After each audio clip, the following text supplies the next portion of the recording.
মঙ্গলবার আসানসোলে বিশেষ সিবিআই আদালতে কয়লা চোরাচালান মামলায় চূড়ান্ত চার্জশিট তৈরি হওয়ার কথা ছিল, কিন্তু নানা কারণে চার্জশিট গঠন করা যায়নি। সিবিআই বিশেষ আদালতের বিচারক রাজেশ চক্রবর্তী অভিযোগ চার্জশিট গঠনের জন্য ৩ জুলাই দিন ধার্য করা হয়েছে। ওই দিন চার্জশিটে থাকা সকলকে ব্যক্তিগতভাবে আদালতে হাজির হতে হবে। এর আগে কয়লা পাচার মামলায় 2টি চার্জশিট দাখিল করেছিল সিবিআই। উভয় চার্জশিটে মোট 43 জনের নাম রয়েছে।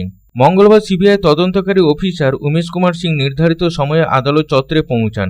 আইনজীবীদের কেউ কেউ আদালতে দাবি করেন কয়লা চোরাচালান মামলা তদন্ত সংক্রান্ত কোনো নথি তারা পাননি। এরপর বিচারক নথি আইনজীবীদের কাছে হস্তান্তরের নির্দেশ দেন।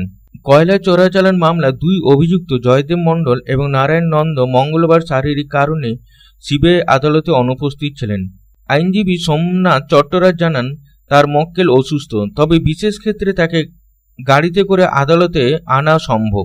সিবিআইয়ের কৌশলী আদালতকে বলেছেন যে তারা এই মামলায় আরও কয়েকজনের নাম সহ আদালতের একটি অতিরিক্ত চার্জশিট দাখিল করবেন।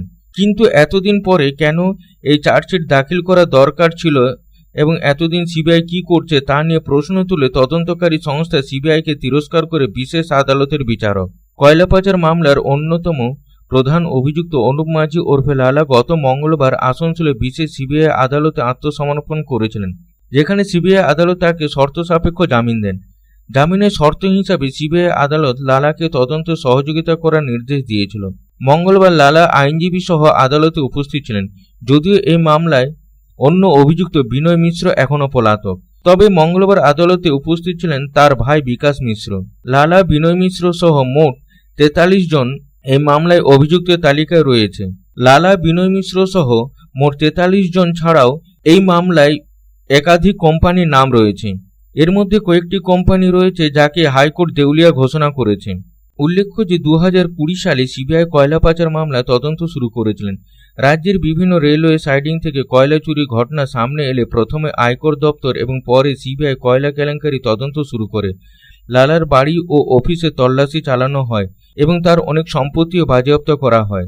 লালা সহযোগী হিসাবে পরিচিত গুরুপদ মাঝি সহ 4 জনকে গ্রেপ্তার করা হয়। এই 3 জনের জামিন পেল গুরুপদ মাঝি এখনো ইডি মামলা দিল্লি তেহার জেলে জেলবন্দি। আজকে কোর্টে অনুপ মাঝি প্রেজেন্ট ছিলেন।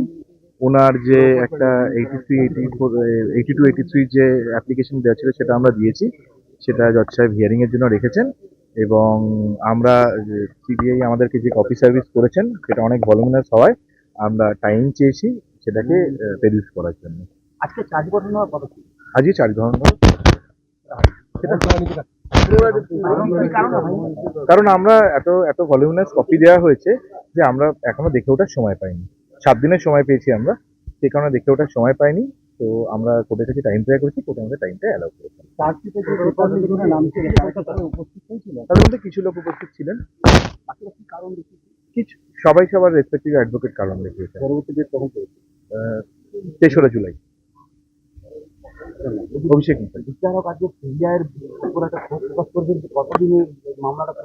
সেটা সিবিআই এর সঙ্গে বিচারকের ব্যাপার, সেটা বিষয়ে আমাদের কিছু বলার নেই।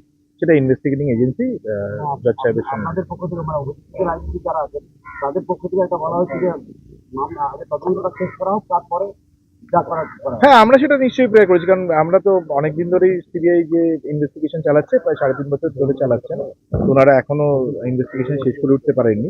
তো আমরা সেটাও বলেছি যে ওনারা যত সম্ভব তাড়াতাড়ি পারেন যাতে ইনভেস্টিগেশনটা শেষ করেন। আসানসোল থেকে সন্তোষ মণ্ডলের রিপোর্ট, পাবলিক টাইমস।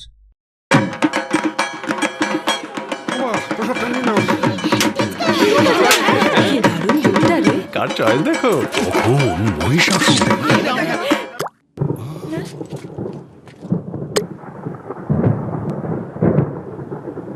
পুজোর আড্ডায় ব্রেক চেঞ্জ করে নাও ঠিক, নো মাথায় হাত। লেটস গো টু ছাদ। পুজোর সকাল বিকেল সেই ডুব দিতে চায় আড্ডাতেই, ছাদেই বাঁধন হারা ভরসা দিচ্ছে টাটা স্ট্রাকচারা।